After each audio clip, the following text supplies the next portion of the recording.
Okay, good afternoon, everyone. Okay, we are from group 3, and now we would like to present our group assignment 3. So next slide, please. And I would like to introduce our group member.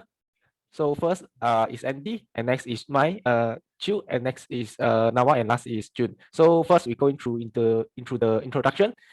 So first for the introduction and what the definition of capacity could be defined as the ability to achieve, store, and produce the product. So in other words, for the manufacturer, the capacity is also defined as ability of a system to produce output over a period of time. So for the goal of the capacity planning is to meet the current and future level of the requirement at a minimum wastage of resource. So the type of capacity planning could be classified into 3 groups. And first is product capacity planning, and second is workforce capacity planning, and last is the tool capacity planning.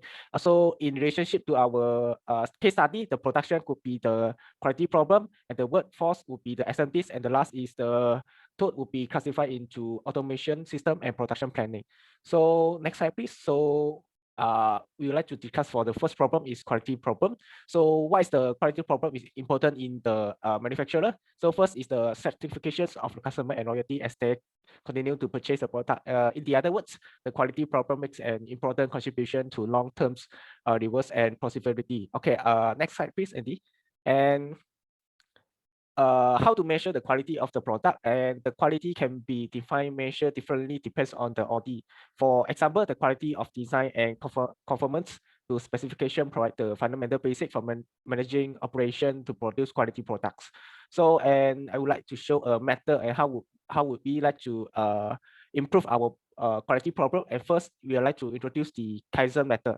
And as long as the Kaizen method, as long as the support continuous improvement is a push forward the continuous improvement in the organizations based on the constant more positive change that can result in a major and more significant growth. Okay, the method involves the defining, evaluating, implementing, documenting, and reviewing the result. So as a result, the Kaizen method will have improvement in decrease in cost due to the less rework, consequently produce less scraps. And the second is improvement in cycle time due to less time being spent on the correcting mistake and more time spending in value added activity. And the last is productivity of the product will increase due to the less time spent on the reworking non-conformities. So this is one of the way, and the other 2 way will show in the report as well. So next I will pass to June to continue the second factor. Yeah. So thank you, Chu. I'll continue with absenteeism. So basically, absenteeism is a phenomenon where employees fail to show up at their scheduled tasks, both intentionally and unintentionally, where most of the employee will fail to accomplish their scheduled tasks when they are given by their respective manager. This is known as absenteeism. So next is why. So why absenteeism happen? Absenteeism can be due to several reasons. First can be due to family issues or family problems. Second is working environment, which may happen due to bullying or not bad relationship between co-workers. Third is personal issues, can be due to physical and mental. And the last is financial, which they find the work has low pay and low wage, as well as work stress, which normally happen around the employees. So next, how to reduce absenteeism. There's various ways to reduce. First, we need to know exactly what is the cause of absenteeism and prescribe the right medicine. This should be done by the organization, where they should know the cause of absenteeism of a particular employee and do the correct action for preventing the absenteeism from happening or reducing the absenteeism rate. So next is provide adequate care, where, as I mentioned before, normally employee absenteeism is due to personal problems or family problems. So by providing adequate care to the employee can help the employee in solving their problems. So the last is how to avoid. The first is providing wage cut with our base salary. This can reduce financial loss of an organization. And the second we can provide or implement a reward and punishment system to avoid them from continuously absent from their particular job scope. So next, I'll pass to Andy. So all right, as we all know that this discussion is met on discussing about the bearing production. So bearing is a very crucial part where it plays an important role in moving parts, especially in shaft, because it ensures and restricts the motion into the linear or revolving for the shaft. So that's why for the fabrication of bearing is very important, because the dimension has to be very specific and also accurate, so that it doesn't make any error or any faulty when it comes to work. So is automation important in bearing production? So automation system utilization is extremely important when it comes to bearing manufacturing as compared to human workforce. Automation, this because as I mentioned earlier, automation system has a high accuracy and consistency in production dimension-wise and with the minimum tolerance. All right, so for the next. So what do we have for a bearing? I mean, as in for the components, we have outer ring, inner ring, bearing bolts, and also retainer. So retainer is known as a rubber that separate which to match spacing in between the bearing bolts. So for the process in outer and inner rings, because they are both identical, so they have the similar processes. So for the first, we have heading, second latting, and the third we have heat treatment. So for the bearing bolts, they have more processes as compared to heading, flashing. So flashing is known as it's like to shape the bolts into the more near perfect round shape. So the third one is about the heat treatment, and fourth is grinding, and fifth is lapping.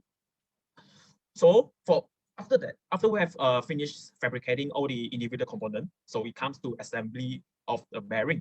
So first we have the flowchart. The flowchart is shown here. So the first one is about the measurement of outer and inner rings. The purpose of this one to measure is because the automation system that can match the closest dimension of both rings as a pair. So to minimize the tolerance. And the third one is about the bearing ball fitting section, so which is to insert the bolts into the in between the outer and inner rings. And moving on to the next one is about to insert the retainer, which is to match spacings in between the bolt. And then lastly is about to fit the cage, so which is about the cover of the bearing. And lastly, we move to the quality inspection. So as we know here, you might wonder whether automation system is fully achievable in a bearing production, which I mean 100% without any human workforce involved. So in our report, I have mentioned that we could not achieve that due to the reason of the cost and the number of time you need to carry out for the testing in order to have the perfect production line. So we are unable to achieve. So whereas human machine production system is the best suitable for this bearing production. So for the production planning, I will pass on to Nava. He will be explaining further about this one.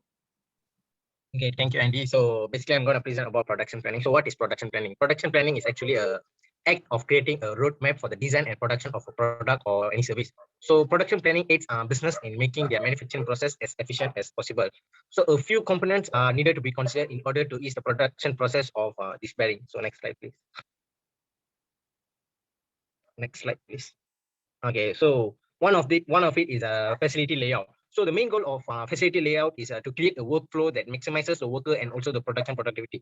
So the layout of a facility is complicated because it must account for available space, labor processes, and so on. So and then the next is the process layout. So the goal of a process layout is to basically to increase the efficiency by organizing equipment by function. And the next is the product level. So as for this bearing, high volume goods are essentially produced by people, equipment, or departments grouped in an assembly line that is a sequence of workstations where already made pieces are assembled in a produce layout. So the fourth one is the cellular layout. So cellular layout is basically to create the identical goods by avoiding setup and needless cost between process by using cells or cluster of team members, workstations, or any equipment. So the following one, the fifth one is the MRP planning and material requirement planning. So this is actually MRP planning is a manufacturing process management system that come out with the production planning, scheduling, and also the inventory control. So a few goals are there to achieve in this MRP, which is maintain the lowest possible material and plan manufacturing activities, delivery schedules, and also purchasing the activities. So the very last one is the Gantt chart. So Gantt chart is as you guys know, is an idea of using a graphical application that assists the operation manager in planning tasks and determining the project.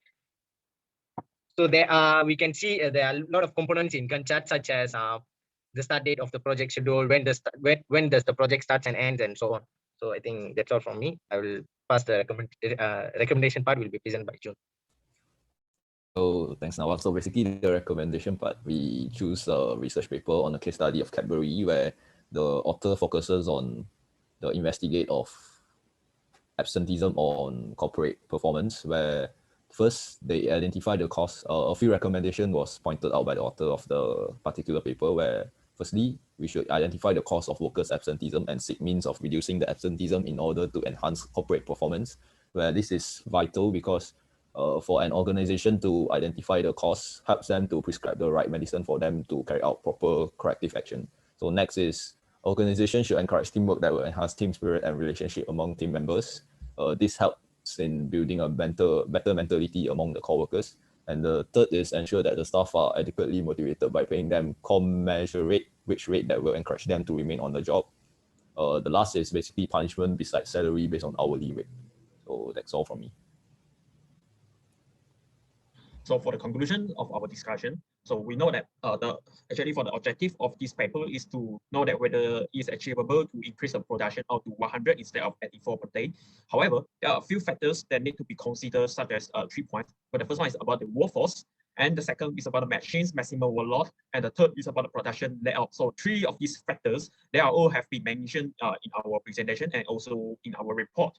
So as I have said that is achievable. So because by doing the right alternation in 3 of these factors, the quality itself will not be affected to be worse with the increase in the production. So by considering these 3 factors, you're doing the right way with the right on the right place, it is able to increase the production out to 100. So that's all from us. Thank you.